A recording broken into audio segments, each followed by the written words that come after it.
I wanna do. They're gonna get out of here. That's what I'm gonna do. All right. Cut it out. Hello, everyone. And we're coming to you live from guess where? Kathmandu. Kathmandu. That's where I really, really want to go to. We have had that song in our head for months. For months and months and months. So that's where we're currently at recording this video. Mm-hmm. We were going to do this a few days ago, but we've kind of been a little bit under the weather. Yeah. So this is an introductory video for all of the folks out there who have no clue who we are and why we're doing what we're doing. We wanted to have a little introductory so that we can put on our YouTube channel. So when folks are just searching, they can see us and so Frances, join in. Who are we? We're Keith and Frances Robbins. Also known as Silver Fox Explorer. Correct. And also known as Silver Fox Photography. And also known as lots of other things. Yes. But for the purpose of this video, we are Keith and Frances Robbins with Silver Fox Explorer. And we want to talk to you a little bit about what we're up to, why we created this YouTube channel. Right. Our travel blog at silverfoxexplorer.com. And kind of how we got into this. So, yep. Frances, how do we get started? Well, about 2 years ago, we made the decision that we were just not really happy. The corporate life that we both were living was horrible. Getting up, going to work, working in an environment that I was not happy with, you were not happy with. There's a lot of things that were going on. And we wanted to live in a place, we wanted to be in a spot where we could be location independent. We love to travel. And we wanted to be able to take our traveling and our business sense on the road and hopefully make a living at it. And I would probably add to that a lot of this probably started with reading The 4-Hour Workweek by Tim Ferriss. Yeah.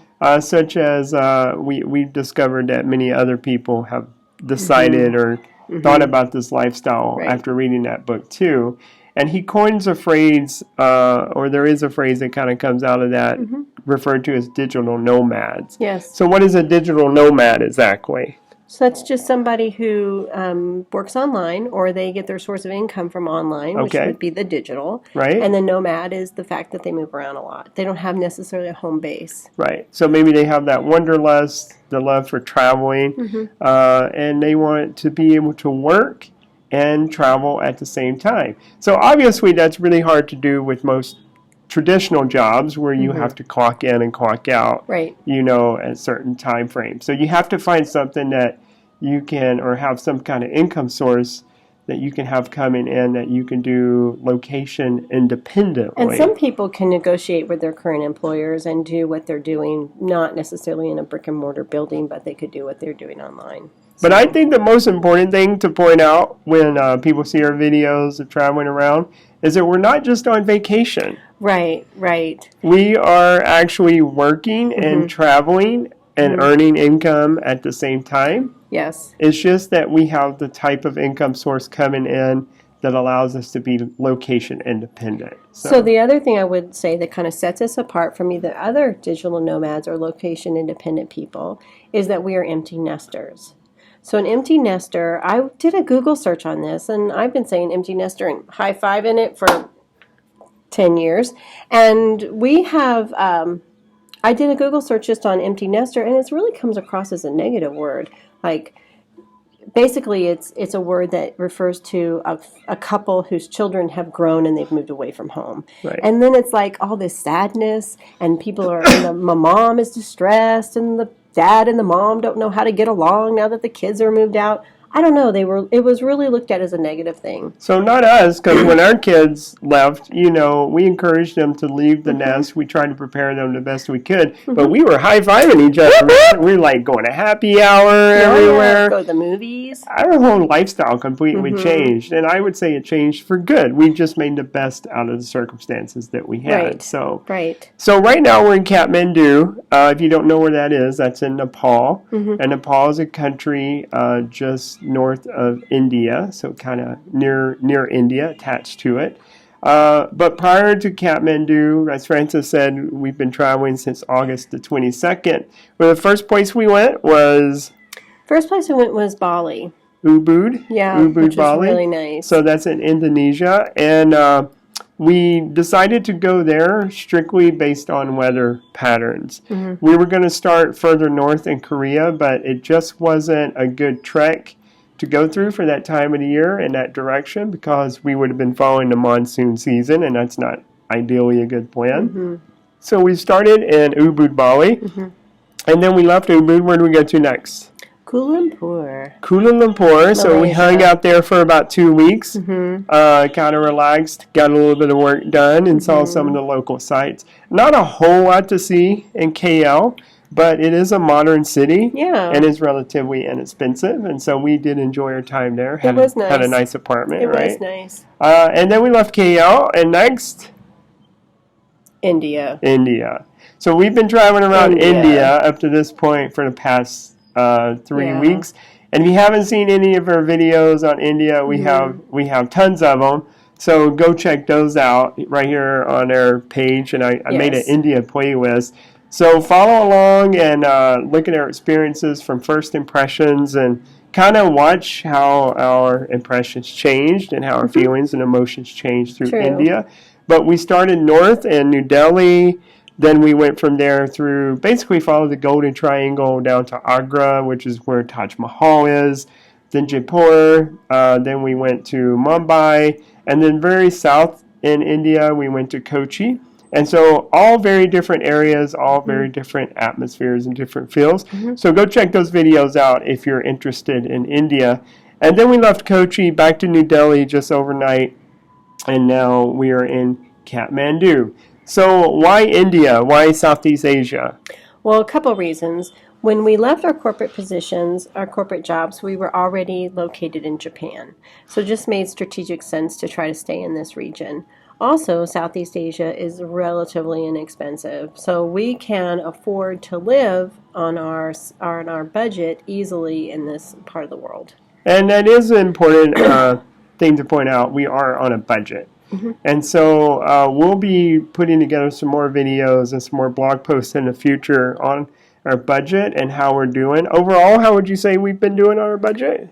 I would have liked to have done a little bit better, honestly. Okay.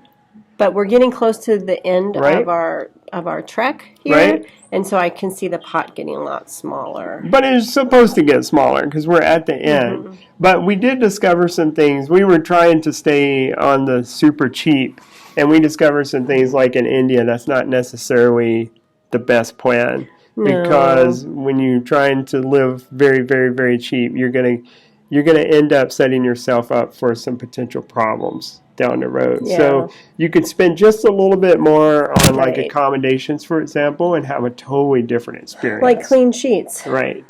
So another main reason that we chose Southeast Asia and India in particularly is because we're looking at this as a scouting trip for one of our businesses, and that's the photography side of what we're doing. And so we're scouting out different locations that we could potentially bring back a group to do destination photography workshops. Mm-hmm. And the idea behind that is that we would be teaching people how to use their camera, so it would be great for beginners, but at the same time be going to some very cool and very exotic places and taking photos of some really cool stuff, like the Taj Mahal, for example. Mm-hmm.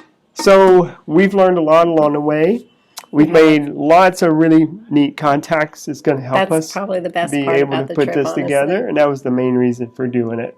So what's ahead, Frances, after Kathmandu? We're going to hang out here for another 10 days. Okay.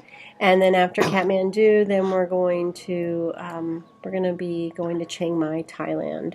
And for those of you who are aware of digital nomads, you already know Chiang Mai is like the mecca hub center.